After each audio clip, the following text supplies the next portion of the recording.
Hi, everyone, and welcome back to Fearless Backgammon. And we are looking at match 6, game 8. In game 7, White survives the Crawford game. And now the score is 1 away, 2 away in favor of Black. And so this is post Crawford, right? So, of course, White will double at the first opportunity, and it will be the last game of the match.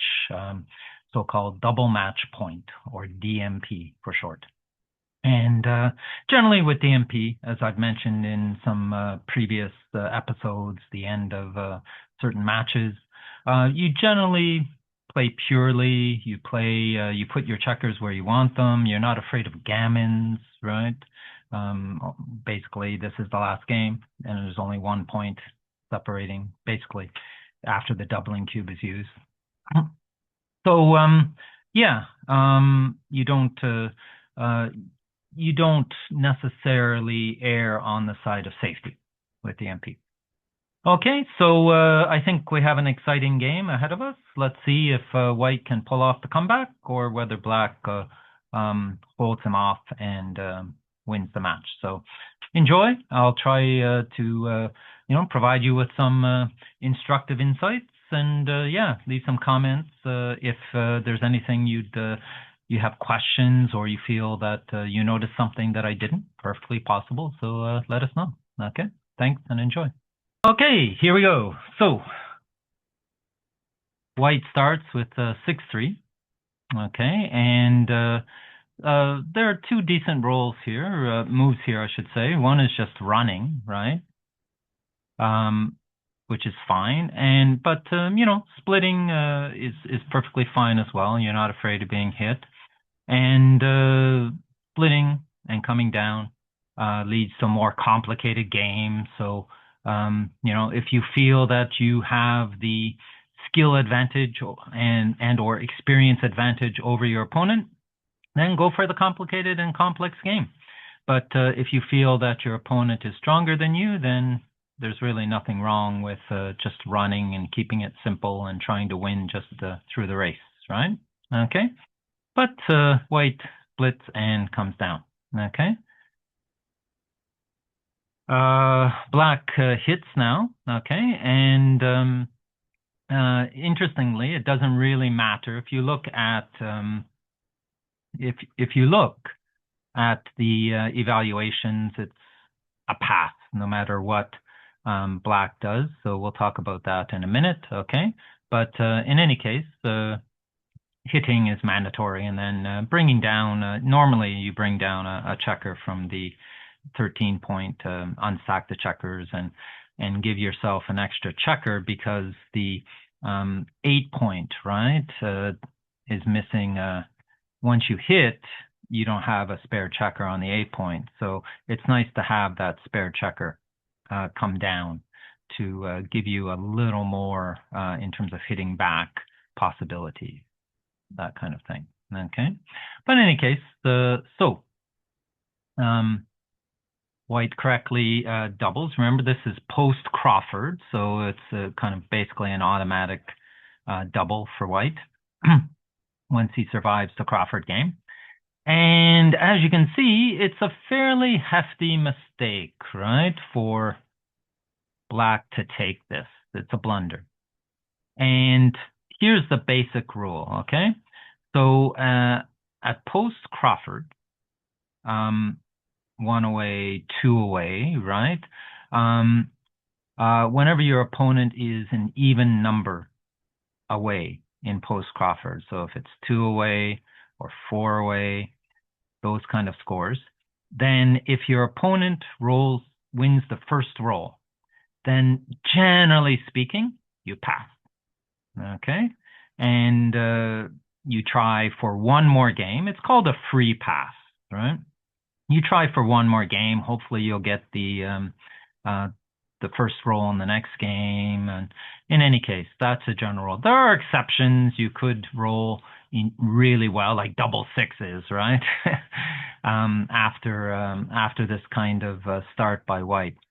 But generally speaking, that's the rule of thumb. So if after Crawford, so post Crawford, your opponent doubles. You pass if your opponent has the first roll, okay? Because that first roll does give your opponent the advantage. Okay, so obviously Black didn't know about this in terms of match score play, and he takes. It's not hopeless by any means. You can see that White's advantage is still not high, but White does have the advantage, and Black might as well use the free pass. Okay, and notice, White has some nice returns, and he's developing some decent structure here. So, but yeah, normally it would be a take, but in this kind of post-Crawford situation, it's a pass. Okay, let me get rid of that. Oops. Oh, okay. Right, so Black takes and White rolls a 4-2. Not ideal. There's a couple ways to play this. White opts to sort of stay back and bring down another checker. But XG says that this is possible stepping up, okay, and bringing down another checker, or just basically advancing both checkers, White back checkers. And these are all reasonable plays. This one looks a little dangerous, but what if Black points on you? But notice there aren't a lot of rolls that point on you, and Black might have to give up the 8 point to point on you, that kind of thing. And there could be return shots. So you're not really afraid again at this score, right? Post Crawford, so you can afford to play like a little higher and risk getting pointed on. You might get a more advanced anchor if you're not pointed on, that kind of thing. But all the plays are quite reasonable. Okay, so White opts for staying back and bringing a checker down to the 9 point. Black rolls 6-5, which starts the prime. Okay. Again, sometimes I like to look at alternatives, and this is an interesting alternative. It's not a blunder. It probably is a mistake, right? Remember I said in post Crawford, especially like DMP, you want to play a little more purely, but notice that it's not too bad. And the main reason is that these checkers in combination with these spares can very easily make some strong points, right, in front of Black's back checkers. So if you just leave White alone, it's very likely he's going to develop a decent position, whereas hitting makes that much, much more difficult, if not impossible. Okay, but as we see from the evaluation, bringing 2 down is quite good, just getting that prime going. Okay.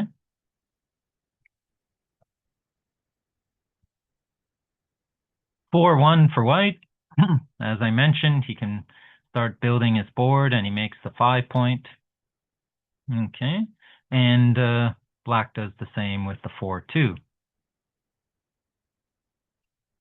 Double ones. This is interesting. Now that Black has a prime, White decides that he wants to see daylight, and he steps up and makes his kind of little more advanced anchor, right? And that allows him to run out with 6s, hopefully double 6s. But notice XG says this is a bit of an error, and it's because of the DMP, okay? And White, XG wants White to strengthen the home board. This is a good opportunity to make that 4 point and have quite a strong home board, okay? And then, of course, if White then, after that, makes the 7 point, then Black will be well and truly primed. Not 6 primed, but it'll be a very strong prime, won't it? That's part of the idea, right? It's not a bad move, but perhaps at different scores, it might be the best move. But at this score, XG wants says don't worry about safety per se. Make your home board, preserve the flexibility of your split back checkers, okay, and go from there. So interesting. And again, remember what I said in the introduction, that safety is not so important, right? So making that anchor, not so vital at the score. But it's not, if it, it's not a big mistake. Okay, it's kind of reasonable, isn't it?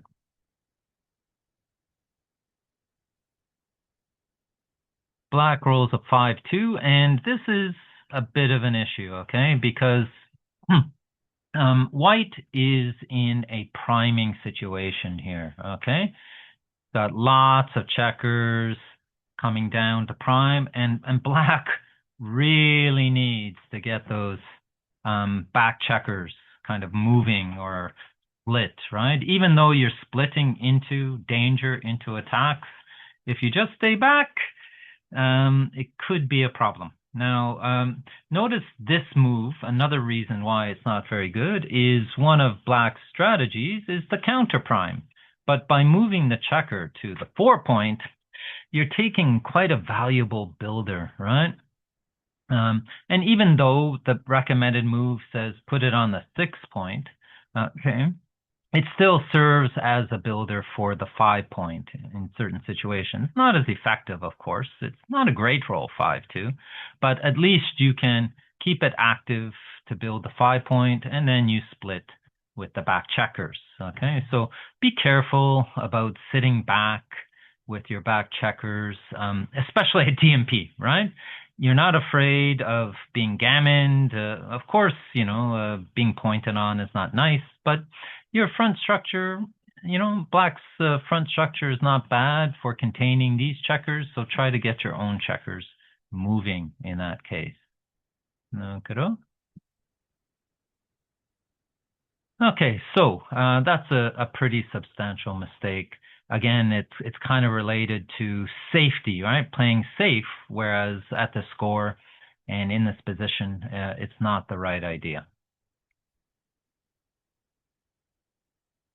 6-4 for white makes the 4 point. Okay, the prime is and home board are developing. 6-1. Okay, this is good. Black basically realizes, yeah, I have to get those back checkers moving. This is under less ideal circumstances, but still get it done, right? Anything else is, quite a big mistake. Look at, for example, the safe play of just clearing the 8 point. It's really bad in terms of the evaluation. Quite a large blunder. Okay. So black correctly realizes, maybe a roll too late, that he's got to get the back checkers moving, but now he really is in danger of getting one or both checkers attacked here. But white rolls an air ball, as they say, and can't really do anything to hit, so he just comes down, puts a spare on the 8. That's the reason why white doesn't play to, the recommended play is just to the 6 point. But white wants the spare checker on the 8 point in case there's a possibility of making the 7 point. Okay. But yeah, not a big difference. 2-1 is not ideal for black. And in this case, he should just kind of run with the forward checker. Okay. This again is a little too much. In this case, maybe it's worthwhile just checking which numbers hit, right? Because with this, you're hit by a 3 from white's midpoint, but also a 3 hits and perhaps covers in white's home board. Yeah. And so in these cases, when you're looking and thinking about how to play my blots, okay, because there's more than one blot, then look for duplication. That's one of the ideas. It's not the only criteria, but it does help. Okay. Whereas this play, allows for 4s and 1s and 2s and 5s. Okay, so um, there are more hitting numbers, double hitting numbers, that kind of thing. Okay, right. White has one of those double hitting numbers for, hits and hits. Okay, so things are looking not great. I mean, it's still, you know, the the key advantage for black here is that white's back checkers are blocked, right? Okay, only 6s and 2s get out, so that makes it not entirely desperate if black doesn't roll well from the bar here. But definitely white has the advantage. So the double hit, and black doesn't enter well, but at least he gets one checker in. Okay. And then white covers his blot in the home board. This is interesting, right? Bringing in another checker, diversifying the attacking checkers, but at the expense of perhaps getting hit here. Okay. Which wouldn't be ideal. You already have 2 checkers back, and having another checker back. Yeah, it's close. It's close. But it seems natural, yeah, to just bring that checker, that blot, and use it to cover, yeah. Okie doke. Black can enter. Things are looking grim. Okay, 5-2. All right, so this is interesting. It's tempting, right, to go for the hit and just try a knockout. But remember I said earlier that 2s and 6s, these are the only numbers that white can use to jump out, okay, from the back. And this just so happens to be one of those numbers. And this score tells us that white doesn't need gammons. White just needs to win a single game. Okay. The hitting move wins more gammons, naturally. Okay. But notice that if we look at the evaluation here, okay, white wins slightly more games in terms of running out. White wins a lot more gammons, but gammons don't matter at this score. Okay. So in this case, you want to play the move that wins more games, yeah, because gammons don't matter. So keep that in mind. I know it's hard to estimate generally, but I think you could, right, kind of surmise that, yes, putting 2 checkers on the bar gives you more gammons, but these back checkers might get stuck. Oh, spoiler alert, spoiler alert. Okay, so keep that in mind, yeah? It seems it does seem a little risky, right? With black only having 1 checker on the bar, but now is the time for white to run for it. He has the opportunity, and black is on the bar, so there aren't that many numbers that enter or anchor and hit. Okay. Right. So the hitting play seems to work because black dances. But look what happened. White now rolls double 5, which I wouldn't call it a disaster roll necessarily, but things were going so well, right? And all of a sudden, white has to crunch. And if black rolls a 2, or perhaps even just a 6, white could be in serious trouble, okay? And it all has to do with those stranded back checkers. If white had done the right move of running out with one of the checkers, then double 5 is perfectly playable without crunching. All right, so yes, double 5 is unfortunate, but You have to kind of be aware of these kinds of situations, but most importantly, be aware of how the score, how the match situation might affect your play in terms of, playing more gammonish plays or just freeing up your checkers when you only need to win 1 point. Okay, so double fives. As you can see, white has to basically make his 1 point and bring a couple checkers in. And thankfully for white, black dances on this position, okay? But unfortunately, white can't get those back checkers moving. He does cover the 2, which is good. He has a 5-point board. But he's got a lot of work still, and black needs to roll 6s before white can roll 2s or 6s himself. So it's a bit touch and go. But white obviously still has the advantage. It's all a question of the dice now. Okay. Black can't enter. White can't escape.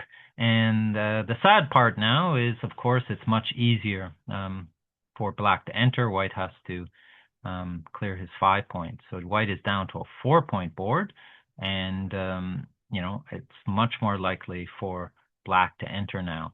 And once he enters, you can see the evaluation has changed, and black now has the advantage, even though it's a slight advantage.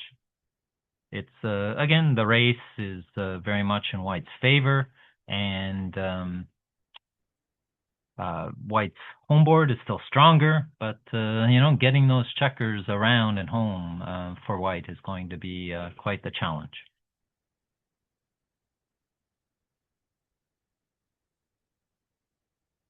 Bang! Double 6s. Ouch.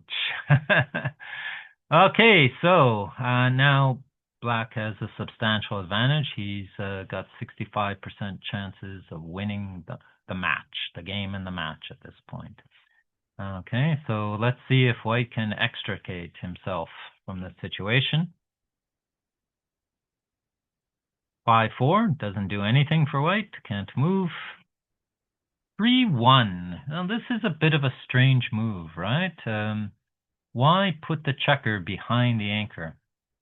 It's a bit puzzling. I guess black feels, well, this isn't so useful, so I'll just, slot the 2-point and make it. But, basically you want some outfield coverage. You want to make the 5-point, and it just so happens that making the 5-point is the right move here. It seems a little risky, okay, because 5s will put black on the bar, but black is the favorite to enter after that, okay? But it really is crucial to make this 5-point. It seems like a scary move. It's hard to blame black for not making this. It is a bit of like a grandmaster move or a strong player move, right?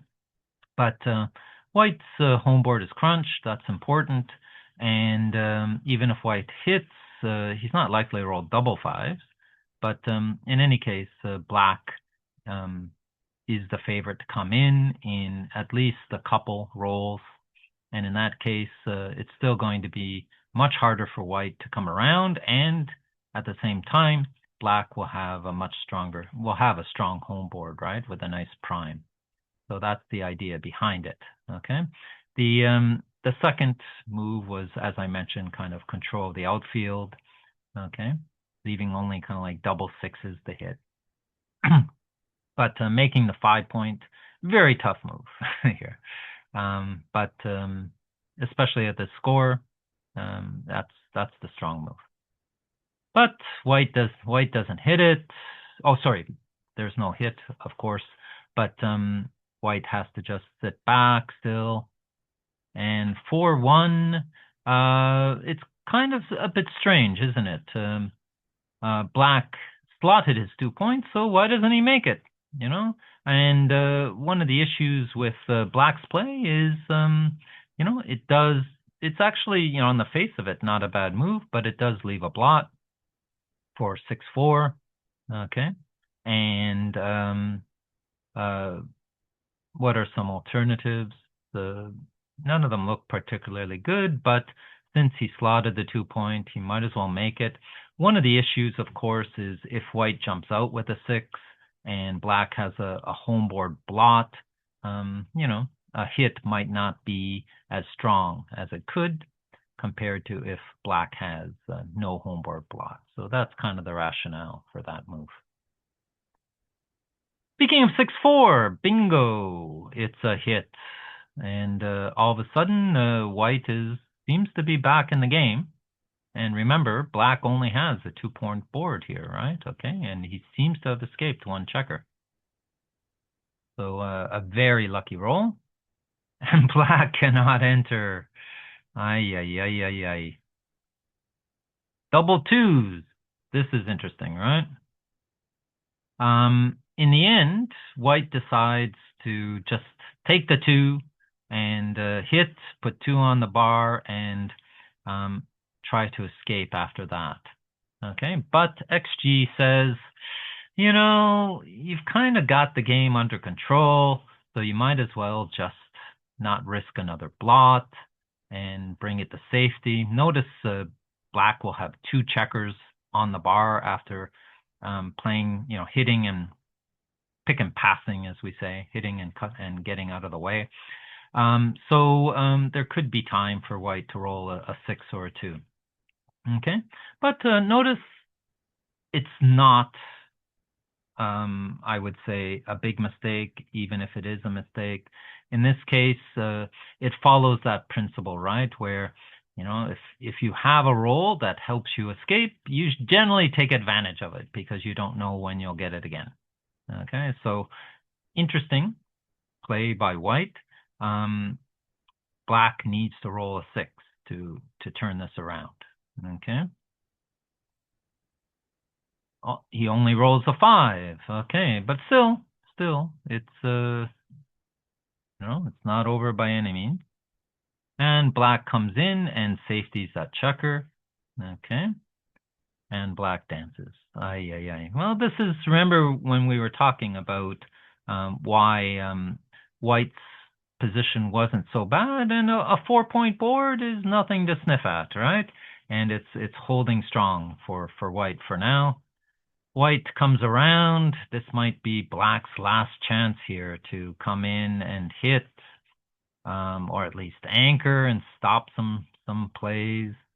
But black dances again, and white is off with the first checker. Black does not want to enter, and he doesn't. White enters with, white bears off 4, and as it turns out, it doesn't show it here, but black enters and then resigns. That's the game, and that's the match. Okay, so white wins. Close match, 7-6 for white. And yeah, if we look at the game summary, you can see that because of black's mistakes, there's quite a few mistakes in this particular game. Okay, and black paid for those mistakes. Yeah. In terms of the overall PR, let's have a look. And again, black, played not very bad, but over a 10 PR is not great. Okay, white played pretty decently. Yeah. Okay. So, what did we learn from this game? Paying attention to the score, the fact that both sides kind of made some moves that weren't ideal in terms of not needing gammons. I think this play by white was quite instructive, wasn't it? The 2-5. I think this is a key learning point. Okay, when you don't need gammons, take advantage of rolls to escape your checkers. Okay, because you might get an anti-joker, you might crunch, and to be honest with you, white was kind of quite fortunate to have survived this with those 2 stranded checkers in the back. And black, if he had made the 5 points, right? This was another interesting kind of play here. If he had made the 5 point, notice that white rolled 3-1 after that, but if he had made the 5 point, he would have been in a much stronger position despite the risk. And when you are post Crawford, you can afford to take risks. Okay, thanks very much. I hope that was interesting, and I hope that was an interesting match overall. As you saw, it was quite close. White was able to pull it off. Welcome to all the new subscribers. Yeah, I had a bunch of new subscribers thanks to my participation in the UBC Japan qualifier and my ability to commentate, and thanks to Michihito Kagayama for mentioning my channel as well. Thanks for subscribing, and yeah, let me know in the comments if you have any questions or any ideas about why something might have been evaluated in a certain way that I didn't mention. Yeah, and do let me know if you'd like lessons. Okay, I teach at a very reasonable rate, and yeah, you can contact me, send me a message, or contact me at jbadal@gmail.com. Okay, thanks very much, and look out for the next series. Okay, I'm going to be focusing a little more on doubles, so I'm thinking about taking a break from match analysis and doing some shorter videos on doubling, because this is one of the areas that I notice a lot of players could improve at in terms of doubling earlier. And I've got an idea that I'm going to start a new series looking at these through short videos. So hopefully keep an eye out and look. Hopefully on my channel we'll have some of these short ones appear soon. Okay, thanks very much. Bye.